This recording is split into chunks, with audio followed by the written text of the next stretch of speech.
ఏపీలో ఉచిత ఇసుక పాలసీని క్యాష్ చేసుకుంటున్న అక్రమార్కులపై పోలీసులు కొరడా జులిపిస్తున్నారు. లారీల్లో ఇతర రాష్ట్రాలకు ఇసుక తరలించేందుకు చేస్తున్న ప్రయత్నాలను మాటు వేసి భగ్నం చేశారు.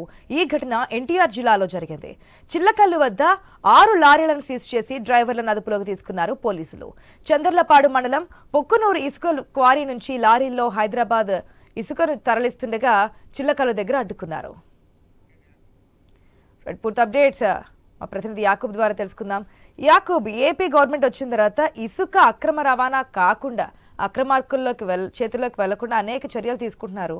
ఇప్పుడు పక్క రాష్ట్రానికి తరలిస్తున్నటువంటి ఇసుక లారీలు కూడా పట్టుకుని సీజ్ చేసినట్టు తెలుస్తుంది. డీటెయిల్స్ ఏంటి?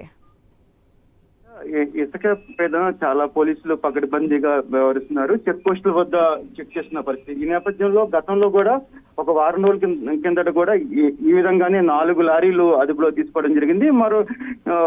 ఎందుకంటే మన ఏపీ నుండి హైదరాబాద్ కి ఒక లారీ వెళ్తే ఒక లారీకి సుమారుగా 25,000 నుండి 40,000 వరకు వాళ్ళకి చేతికి ముట్టుతాయి. ఈ నేపథ్యంలో అక్రమ రవాణాకి ఒక పూర్తి స్థాయిలో ఇక్కడి నుంచి పంపిస్తే ఎక్కువగా అర్జించవచ్చు డబ్బులు అనేది అవకాశాన్ని బట్టి సుమారుగా ఈ రోజు ఉదయం కూడా ఇలా నైట్ పూట అక్రమ రవాణా చేస్తున్నారు. ఈ నేపథ్యంలో చిల్లకల్లు పోలీసులు 5 లారీలను ఆపడం జరిగింది. అది ఒక్కొక్క లారీకి సుమారుగా టన్నేజ్ పరంగా కూడా ఎక్కువ టన్నేజ్, సుమారుగా 18 టన్నులు వేయాల్సిన లారీలో సుమారుగా 32 టన్నులు పైచిలకు వేయటం ద్వారా అక్కడ హెవీ లారీలు వెళ్తున్న అబ్జర్వేషన్ చేసి ఆపడం జరిగింది. ఈ నేపథ్యంలో 5 లారీలని సీజ్ చేశారు, పోలీస్ స్టేషన్ తరలించారు. 5 డ్రైవర్లను కూడా అదుపులో తీసుకోవడం జరిగింది. అక్రమ రవాణా అంటే ప్రస్తుతం రాష్ట్ర ప్రభుత్వం ఉచిత ఇసుకకు ప్రాధాన్యత ఇచ్చింది.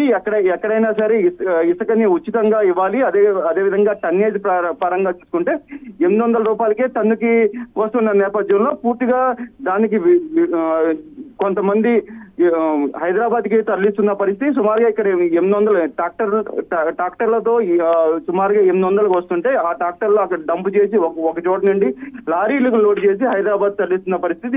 దీని మీద ఇప్పటికే రాష్ట్ర ప్రభుత్వం ఎవరున్నారు దీని వెనక, అక్రమ దందా వెనక అనేది ఏదైనా విషయాలు బయటకు వచ్చాయా లారీ డ్రైవర్స్ ని పట్టుకున్నప్పుడు?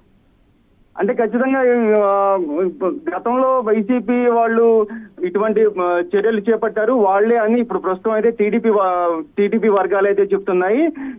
ఎవరికి వాళ్ళు ఒకరిపై ఒకళ్ళు అయితే బురదలు జగ్గేపేటలో రాజకీయాలు అయితే కొంత వేడెక్కుతున్న పరిస్థితి.